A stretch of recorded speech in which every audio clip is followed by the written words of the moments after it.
It was the bitterly cold night of February 8, 1855, when the small, rural villages of Devon, England, were blanketed in an unusually heavy snowfall. The air was still, as if nature itself was holding its breath, and the only sounds were the occasional gusts of wind sweeping across the rolling hills and the crackle of dying embers in the hearths of the cottages. Little did anyone know, by morning, their peaceful world would be shattered by a mystery so strange, so unnerving, that it would haunt the region for generations. As the dawn light crept over the horizon on February 9th, the first sign of something wrong came from a farmer, trudging through the snow toward his barn. He noticed something peculiar, hoof-like impressions in the freshly fallen snow.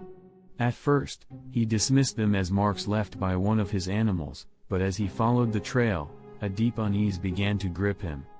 The prints were too uniform, too precise. And they weren't just leading toward his barn. They were everywhere.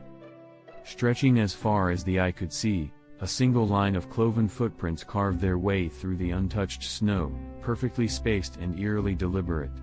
But what sent a chill down his spine wasn't the shape of the prints, it was where they led. The hoof-like marks crossed rooftops, snaked up the sides of homes, passed through walls, and even spanned the frozen river as if gravity held no sway over the creature that had left them.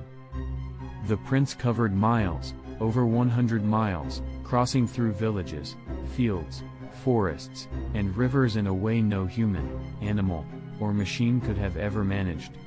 Word spread like wildfire. By midday, the entire region was buzzing with fear and confusion. People from neighboring villages gathered to inspect the marks for themselves, walking alongside the strange trail, marveling at its impossible precision. Mothers clutched their children tighter, whispers of the devil walks among us echoed in the stone streets, and the local clergy warned that these were signs of something evil. But the more they investigated, the more unsettling the mystery became.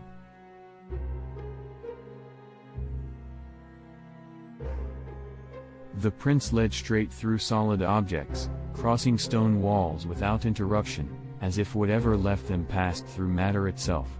In some areas, the footprints climbed up the sheer sides of buildings, as though whatever had made them was capable of walking vertically, completely defying the laws of nature. A baker in the village of Topsham swore that when he followed the trail to the riverbank, the prints didn't stop. Instead, they continued directly across the frozen water. No animal would dare, he whispered. No man could make those marks. Unless it was the devil himself. As night fell, the villagers huddled in their homes, fearful of what might be lurking in the darkness outside.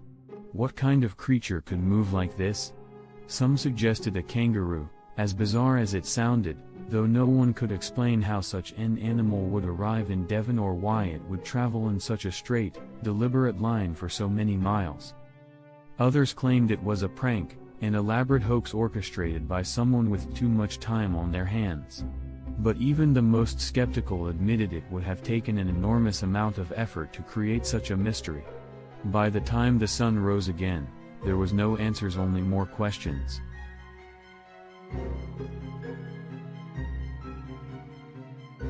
Over the next few days, the panic deepened. The prints remained, undisturbed in the snow, as if mocking the villagers' helplessness. Stories of strange occurrences began to spread. One man swore he heard low growling in the night, outside his cottage window, though when he checked, there was nothing there, just more of those haunting hoof marks. Another woman claimed to see a shadowy figure standing at the edge of her farm, its eyes glowing red in the moonlight, only to vanish into thin air as she screamed. Some people refused to leave their homes after dark. Doors were bolted shut, and prayers were said in hushed tones. The local church saw a surge in attendance, as villagers sought protection from whatever evil they believed had come to their town. But even the clergy had no answers. One priest, Father Brennan, took it upon himself to follow the tracks one evening, determined to debunk the growing hysteria.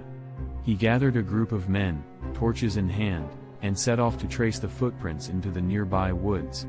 For hours, they walked in silence, following the eerie, unbroken trail. Every so often, Father Brennan would mutter a prayer under his breath, though none of the men spoke openly of their fear. As they reached the heart of the forest, a dense fog began to roll in, thick and heavy. The footprints continued, winding deeper into the trees, but the men felt something was watching them. Suddenly, the torches flickered. A cold wind howled through the branches, and the men stopped dead in their tracks. There, just ahead, the prints vanished. The snow remained untouched, as if whatever had been making the train had simply disappeared. A sense of dread fell over the group, and Father Brennan, normally composed and resolute, felt the hairs on the back of his neck stand on end. "We should go back," one of the men whispered, his voice shaking.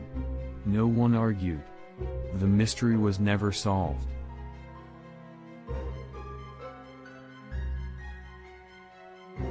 In the weeks and months following the event, rumors and theories continued to swirl.